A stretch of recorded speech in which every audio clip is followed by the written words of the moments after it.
Hey everybody, welcome back. It is the Fantasy Rugby Yanks. My name is Jared Dyke. I'm Ben Glauser. Here we go. It's the fantasy fun time. Thank you for coming in.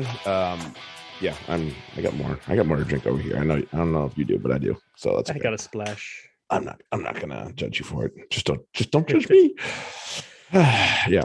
Make sure that you grab your TR upgrades, by the way, guys. If you haven't heard us say it 1,000 times, bye weeks are a bitch. Right. I had 4 Quins. I was like, oh, this is a problem. So I think I'm gonna get rid of one, unfortunately. Because I mean, I've played 2 weeks without a full bench, which is less than ideal. Yeah, that's not good, especially to start the season. No, so I'm not on the bottom. I'm super. So I would also like to plug our Patreon, only because if for no other reason than the fact that I'm using the knowledge that will be contained within it to select Pick my your own squad. team, and I'm doing quite well. So you haven't done too badly so far. So right, might speak goodly of it. Right. So I'm kind of pleased with the way that's going personally, Yeah. but also I am looking to give that knowledge to the world. So again, look out for that. Yeah, look out for that and your t-shirts. Yeah, swag. Which you will want once you start winning your leagues and whatnot. Yeah, and these are the shirts, like the first shirts that I had for my company that were gray. Mm-hmm. That's the material. Oh, okay. Which is way better than the ones I had before. Yeah, I don't. They're suffocating a little. The new ones I don't like. I'm not a fan of it. I also can't wear gray though because sweat. Yeah. So good news is these ones aren't gray. The ones that we're making, so it'll be less obvious. Yeah. So let's dive into a little bit of the recap for the Rugby Mag in Division 1 Champi-Yanks League. As Ben mentioned, he is front runner and he's up there by about 100 plus points. So hang on, everybody. We might be playing for second a little bit here, unless you go all Justin/Carrick on us. Look, it's week to week. Just because I've had two good weeks to start the year, it's any. I think I was thinking about it, and I think I was about this far behind Anton at like week 20 or so last year, and came back to I blew everybody away at the end. So this means nothing right now. Yeah. Don't worry. If you're having some bad weeks, if you're having good weeks, the correction's coming. You're going to have your 200-point week. It's a long week. Just wait. Yeah. The biggest movement in the standings was Carrick. He jumped 3 spots. Wow. Okay. He went from, he's up to 3rd now. He had 432 on the week.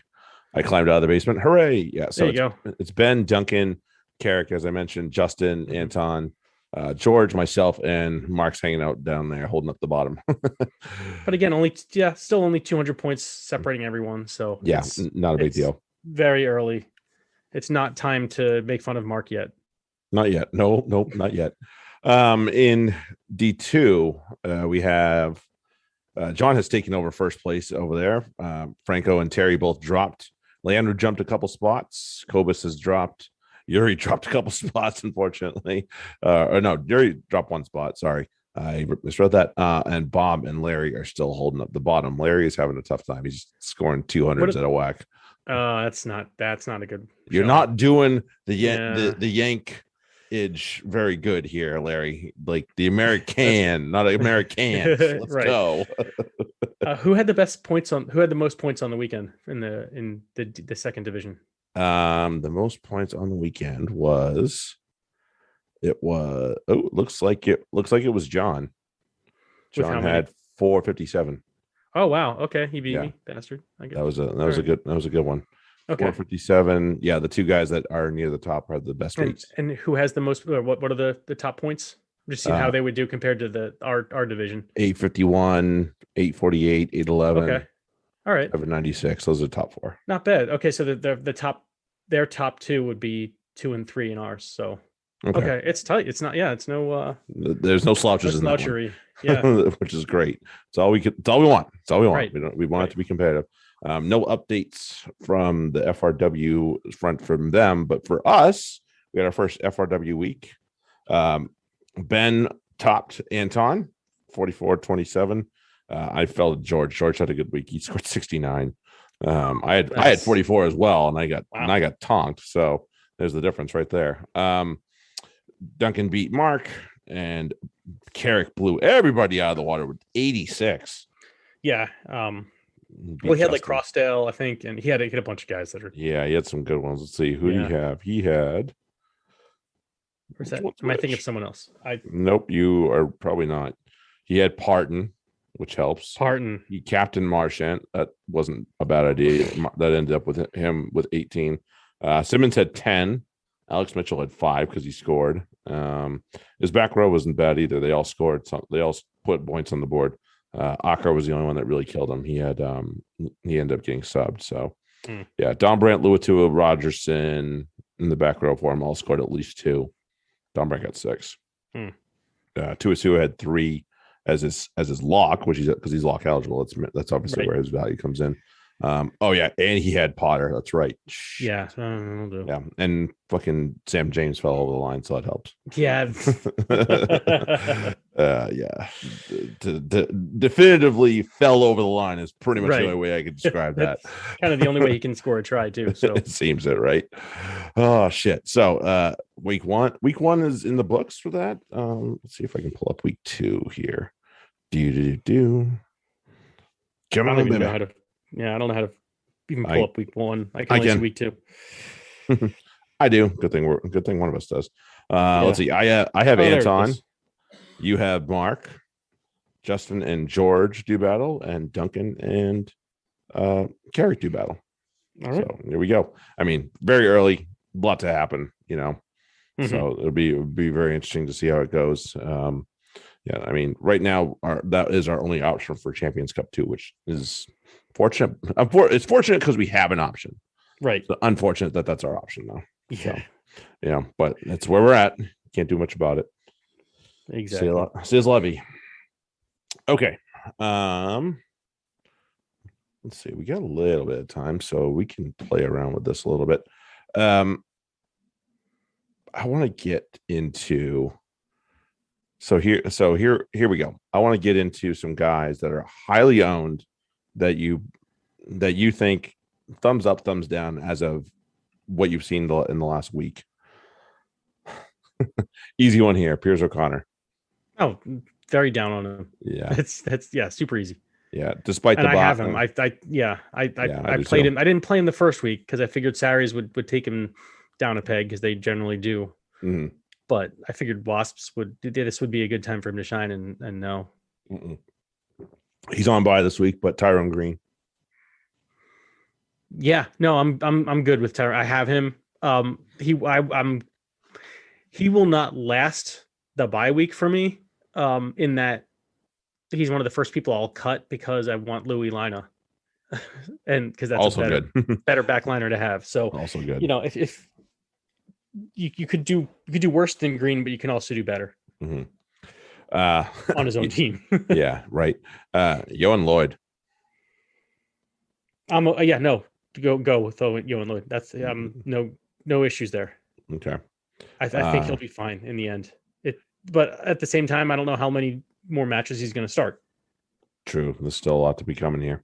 But I would, as long as he's still in the lineup, I wouldn't hesitate because Bristol, they'll score. They will start scoring. It'll start happening, and he will get the benefit. Ethan Waller. Don't like this trend. Yeah, I certainly don't like the trend where he's coming off and not happy that he's coming off, but he has to come off because he's not playing well. And that's showing up in the fantasy. So yeah, he's on his way off of my team. He's only played 1 match, but Tom Willis. I'm super happy I signed him for that match. What more can I say? Fuck, he and his brother are going to be a terror. Agreed. Because they got to play both of them. Yeah, it's gonna be hard not to. And yeah, so with that in mind, yes, have him. He should be on your team because he's going to play. Yeah, best back row. Not play. Their best back row includes him. So yes, somewhere on there he'll be on there. Guy you already mentioned, Lina. Big yes. Yep, big yes. Not so much this weekend, but yes. Obviously, Urine. Still a yes because he's going to play through it's the same thing, although much more yes than Yohan Lloyd because Urine will play fine. He'll get his points. Like, I think he even, let me see. He scored 20 odd in both matches, I think, so Right. far. So fuck yes. Yeah, he's got 47 total points. Yeah, 26 and 21. Yeah, no, big yes, because he's going to keep playing. You know, when Harry Randall goes away, with England, Urin's going to be there, and he'll be the one playing. So, and even when Harry Randall is starting, Urin's still going to get 30 minutes, so he's worth a spot on your bench, Right. in case he goes off. Like, no, he's a guy you have and you don't worry about. Yeah. Bevan Rod. Mm, Sale Sharks loose head 166. no, there's better options. Okay. I'm not terribly pleased with them right now. Mhm. I mean, I wasn't that pleased with them last year, but like for the money, he'll get your points. But you should be doing better than that. Yeah, been a little disappointing. I won't say the next two guys because one's Janssen Ben Redsburg. He's only on people's teams because he's cheap as shit. Exactly. And That's why he's on my team. Thacker's next because he's hurt. Right.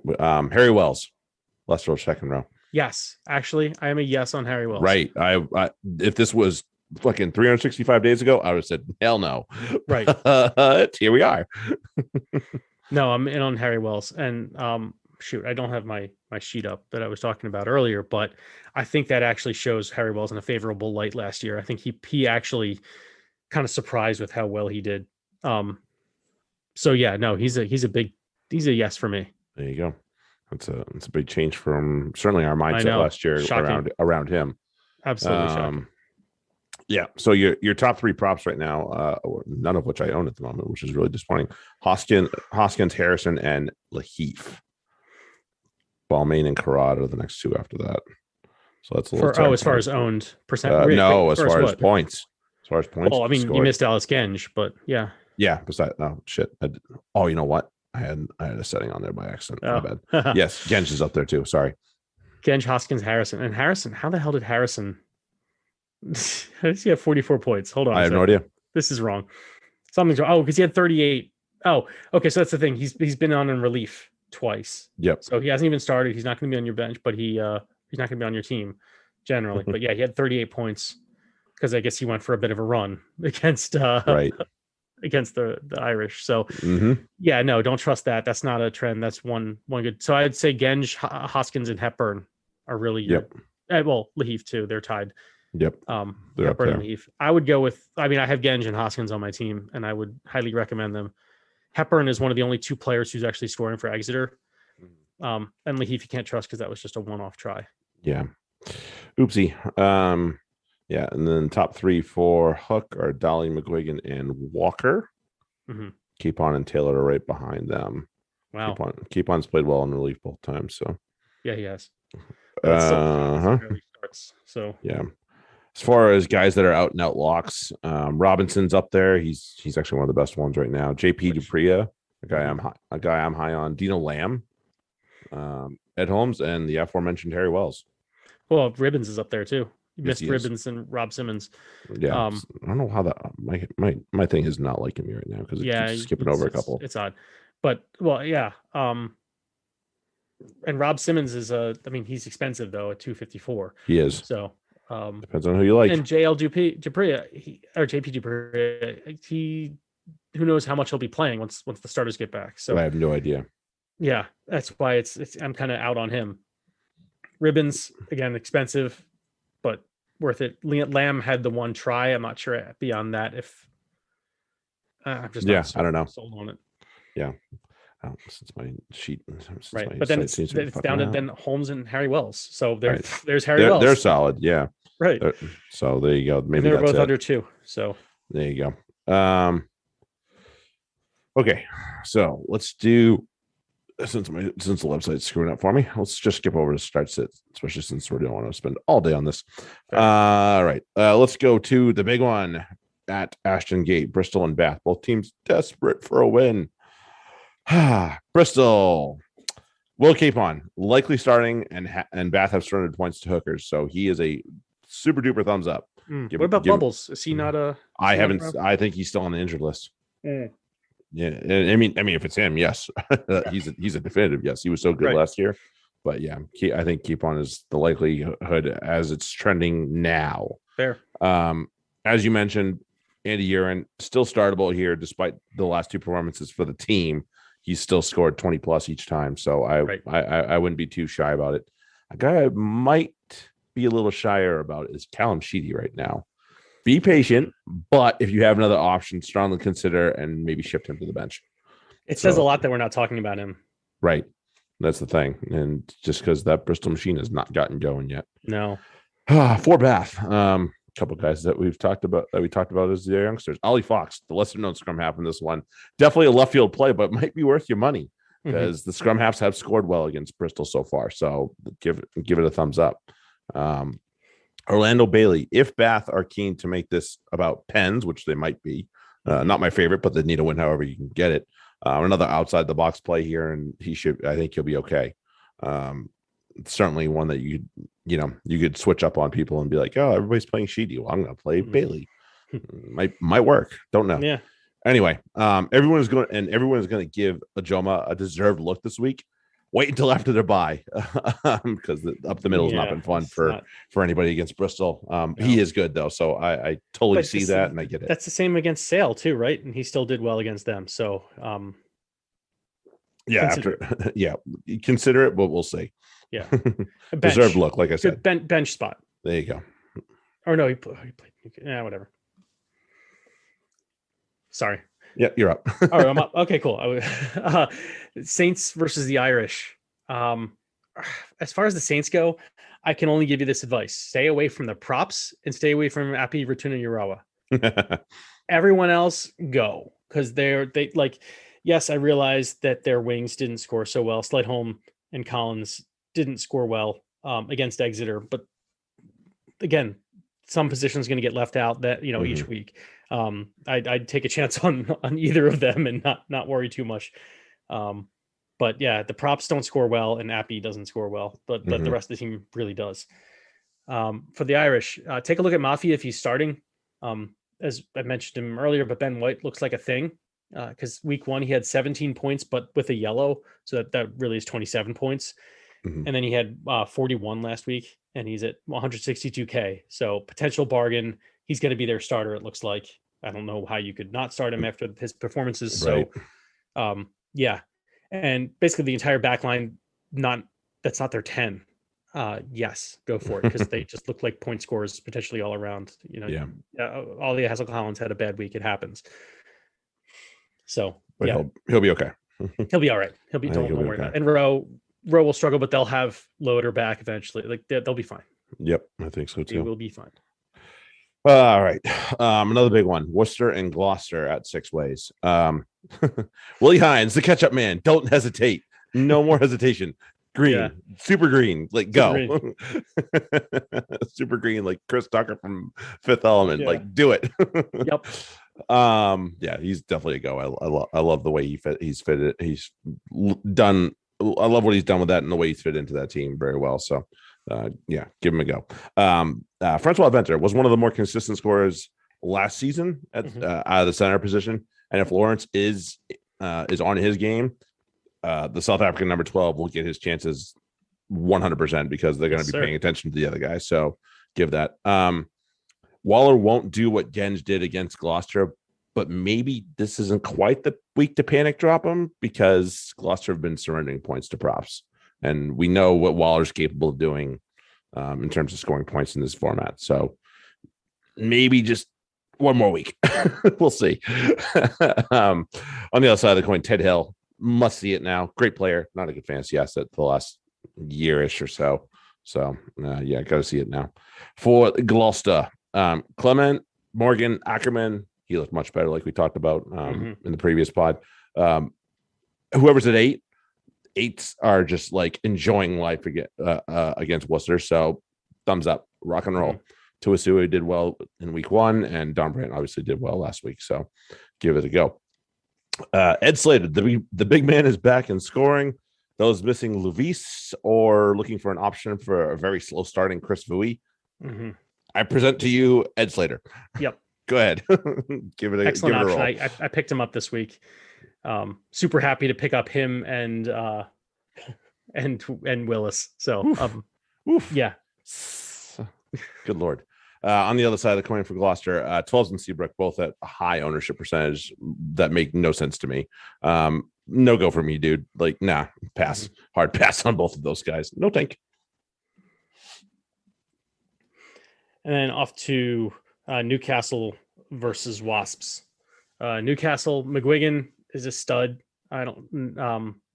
He should be on your team. He's just kicks ridiculous amounts of ass. So, yeah, have him on your team.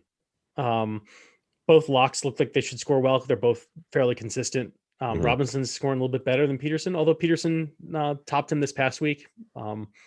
Both, again, full goes. Philip Vanderwalt, too, if he's playing. In the backs, though, really only give Rodwan a look. Owen Stevens, as I said, can attack, but missed 5 tackles. That killed his fantasy score. He had to try, but he ends up with like 6 points. So you got to look for the whole. He's just story. A wee guy. Yeah, he's not ready yet for fantasy wise. On the other side, Wasps showed up to play. There's nothing else to say about that. They're ready to they have some holes still. They have some of their problems, and Bristol gave them a lot, but they also took quite a lot. And that's down to guys like Cruz and Jeff Tumaga Allen in the front row who will rake in the points. Stu, because I've been talking him up even back to last season, but yes, with Wasps he will play a lot and he'll score a lot. Again, Bristol still have a pretty decent fantasy defense even when they're not attacking well, and he scored really well. And all these guys who scored well, you got to think pretty highly of. Tom Willis, as I mentioned. Dan Robson is a fucking cheat code out there, and get points off of that. Ali Crossdale too. Yes. Had him. And I don't normally talk him up, but the Falcons have given up 27 to Tommy Allen and 26 to Orlando Bailey. So Umaga looks like a pretty tasty option there. So there you go. Yeah, all you Jacob Umaga fans, this is your chance. Yep. Get it going. All right. Leicester going back to Welford Road, and they welcome their old friends, the Saracens. For Leicester. I can't wait for this game. Yeah. Oh man, this is not going to be oh man. Hold on and shut your eyes if you don't like blood, because it's gonna get Stay ugly. Hydrated. For Leicester, Harry Potter. No, I'm not gonna do it. Don't worry about it. But yes, you should definitely play him. Scored well in his last 2, and honestly, I don't know what's going to happen versus the Sarries team, and he just looks the part. So everybody's paying attention to Dolo also. So that's the other thing. Like somebody else has their attention besides him. So that's the good thing. So give him a go. The locks, Green and Wells, a guy we mentioned before, but Callan Green too. Get the nods for me big time. Even Sneeman scored all right last week when he started. So I assume it'll be Green again now, but that's okay. This is usually not a place the Saracens suffocate teams, so they get a thumbs up. The place that they do is going to be a guy that everybody loves right now, and that's Nick Dolly. I know he's hot. The dude could not be more hot than he is right now. But be very cautious. This is a position that the Saracens eat, and I mean they snack on this because line out is their best defense. Like they just, especially with the Sequay still in the lineup, he makes life miserable for him. It's Itoje won't be there, but is he? But by the way, Nick is by the way, I mean, and it's worse when Itoje's in there because they get 2 of them. It's right. It's a nightmare. So yes, just be very cautious. Yeah, if you start him, don't expect much. If you have another option, shift him to the bench. I'm so happy I kept the Zeke through the bye week too. My lost positions are just same. Yeah, I was not letting that guy go. For the Saracens, our favorite Italian, Riccioni, good price, likely playing at least 60, and Leicester have 200 points to props. So he gets a thumbs up for me. Shagan, Malins should be healthy. Lewington, one of them is likely going to get at least 25. Right. Tigers have given it up to at least one back 3 player in the last 2 matches. So that's pick your favorite and off you go. On the other side of it, I love him. Nick Tompkins. It's going to be a long day for Tomo, I think. Tigers are tough up the middle right now. Kelly and Scott are shutting everything down that goes that direction. So just be very cautious if you grab him. Off to what is sure to be the match of the weekend, if not the year. Sale hosting Exeter. In the upside down? This game, as I said before, it depends on whether or not AJ is playing. If not, you might want to stay away almost entirely. Vandermerva and and Quirk, if he's healthy, maybe Cliff potentially if you're that desperate. Maybe JPDP, but I still think there are better options, especially against Exeter. The forwards will get enough tackles, so that is something to think about from the Sale perspective. On the Exeter side, only 2 players have scored 20 or more both weeks, and it's Armand and Hepburn. I think we mentioned that before, or I started to and didn't get to finish. But there it is. Got there at least. Maunder has had one good week, but you're not putting him on your team. Hodge has super try dependent.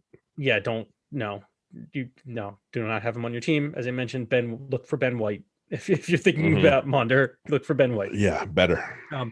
Hodge, he's had a good week. He's had a bad week. At this point, I think he's more of a bench player until he starts proving out. It's one of those like if you get a bunch of points from him, cool, you take half of it. If you don't, well then at least I didn't start him. But definitely a stretch player at this point until he starts really showing.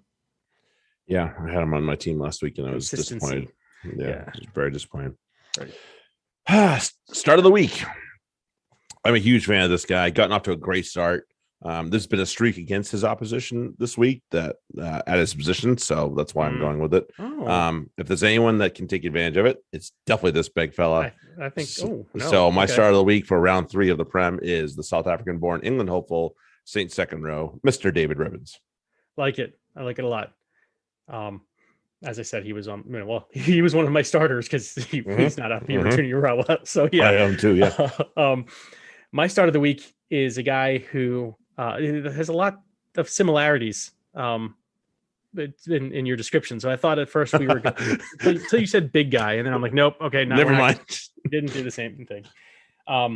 Guy going up against a team that just gives up points to his position, and it's a team he knows extremely well. On top of that.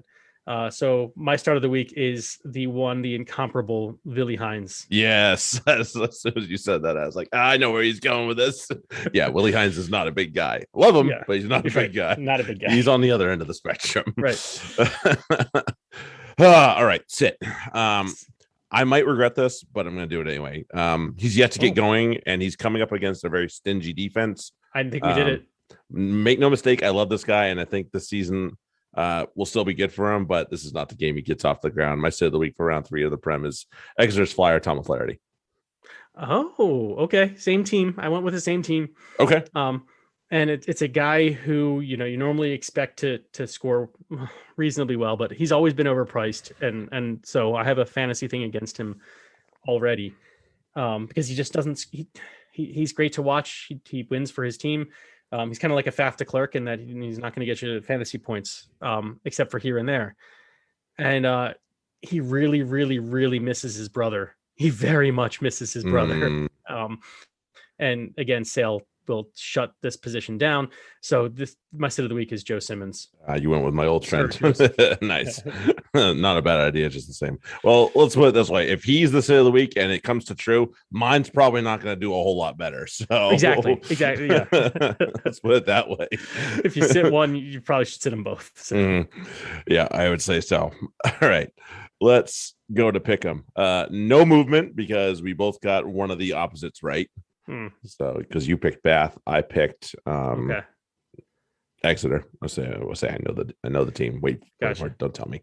And then we both missed on the one that was the draw. So yep. Oopsie. I think we both picked the same team anyway, so it didn't really help. Yeah. All right. Bristol and Bath. Friday night. It's got to happen, right? That's what I'm thinking too. So I thought the Wasps would be slump busters because the whole first game of the season, all that proved to not be the case because Bristol still don't have their heads out of their ass, and Wasps actually played okay. But Bath are a big time slump buster, so I'm going to go with Bristol. They're looking quite poor. Yeah, quite poor, especially if DC's not playing. Sips doesn't play. Yeah, same. That was exactly. Okay, next day, Northampton and London Irish at the Gardens. I'm going with the home side here. Yeah, same. Because they're the more dangerous side, much as Irish or can be dangerous. There's a lot to like about that Saints team. Yep, there is. I think there's a lot more to like. Yeah. Oh, and I like them both. So yeah, let's be real about this. With the exception of one person. Right, Worcester right. and Gloucester. Yes. No, it's Worcester. Yeah, I think so too. That's the God, 2 years ago, there's no way you'd say that. Right. But what a difference, a It couple is. changes make. Just a few here or there. Yeah, And I really think and Jonathan Hines playing his Thomas. I Yeah, think Hines playing his old team true. will want to make sure of things, right? It's not going to be this. I think he's the kind of guy who will make sure that his team doesn't fuck it up on his watch for Mhm. this. So that might be half of why the Worcester's doing well in the first place. But against Gloucester, yeah, doubly Yep. so. Yeah, and Jonathan Thomas seems to have them Mhm. clicking. Newcastle and Wasp up in the tune. I'm taking the visitors. I am too. They're proven.